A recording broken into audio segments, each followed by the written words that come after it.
আসসালামু আলাইকুম। হ্যালো দর্শক, আসলে ডেয়ারি খামারে বিভিন্নভাবে পয়সা ইনকাম করা যায়।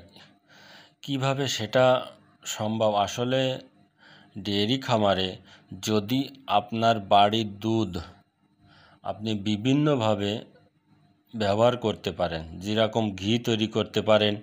আবার যদি আপনার নিজস্ব একটা বাজারে হোটেল থাকে, সেখানে আপনি মিষ্টি তৈরি করতে পারেন, লাবাং তৈরি করতে পারেন। অনেক কিছুভাবে অনেকভাবে এই গাভীর দুধ দিয়ে তৈরি করা সম্ভব। এবং ওই যে মিষ্টি বা ঘি এইগুলো তৈরি করায় ইতি লাভবান বেশি হওয়া যায়। আর এই যে দুধ বিক্রয় করা, ইতি তো আপনি লাভবান হচ্ছেন, তারপরেও আপনি লাভবান ওই মিষ্টি বানানোর ক্ষেত্রে যদি হোটেল থাকে তাহলে তাতে বেশি লাভবান হওয়া যায়।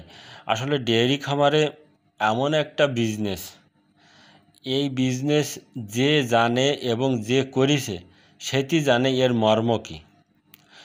আসলে এই যে গাভীটা সামনে দাঁড়িয়ে রয়েছে, এ গাভীটা 15-16 লিটার দুধ দিচ্ছে, কিন্তু 200 টাকারও খাবার মনে হয় ও খায় না পার ডে। সম্পূর্ণ লিভার খরচ, বিদ্যুৎ বিল দিয়ে 200 টাকা খরচ হয় না ওর পিছনে।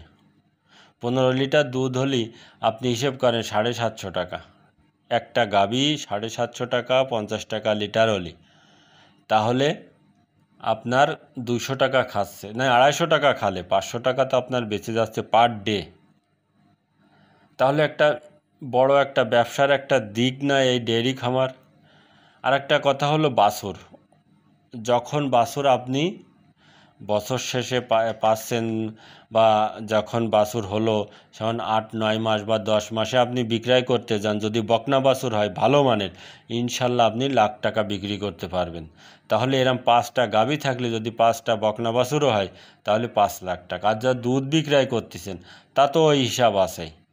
এই জন্য ডেয়ারি খামার এবং এমন একটা ব্যবসা, যে জানবে বুঝে শুনে করতে পারবে সে বেশি লাভবান হয়। এবং কারোর মুখ থেকে শুনেছেন যে এই প্রজেক্টে বা এই ডেয়ারি খামারে লাভবান হওয়া যায়? কেউ বলে না। যারা ডেয়ারি খামার করে তারা বলে লস হয়ে যাচ্ছে, লস হয়ে যাচ্ছে। আসলে লস হয় না ডেয়ারি খামারে।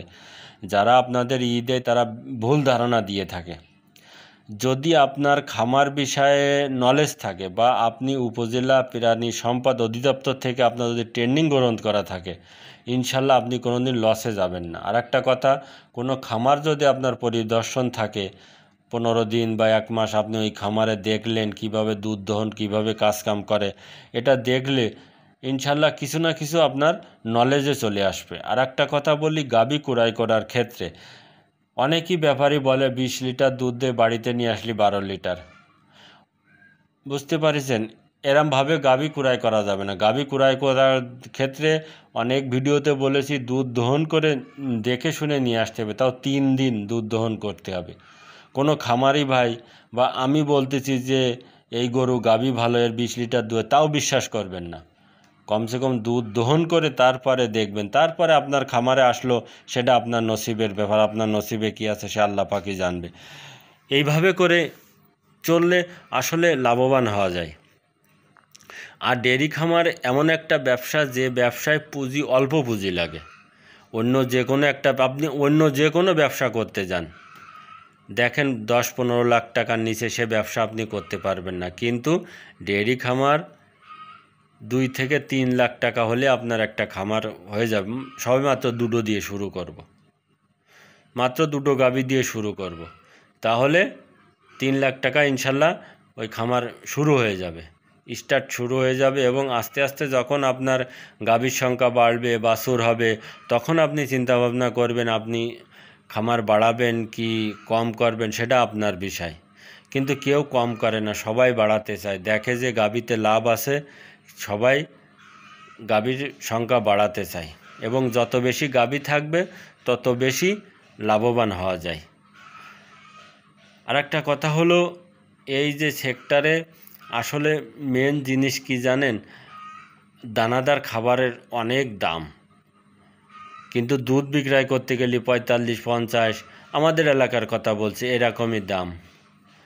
সরকার যদি একটু দানাদার খাবারের কস্ট কম হতো তাহলে আমরা আরও বেশি লাভবান হতে পারতাম। আরেকটা কথা হলো, আপনি যদি কাঁচা ঘাস বেশি করে খাওয়াতে পারেন তাহলে বেশি লাভবান হতে পারবেন।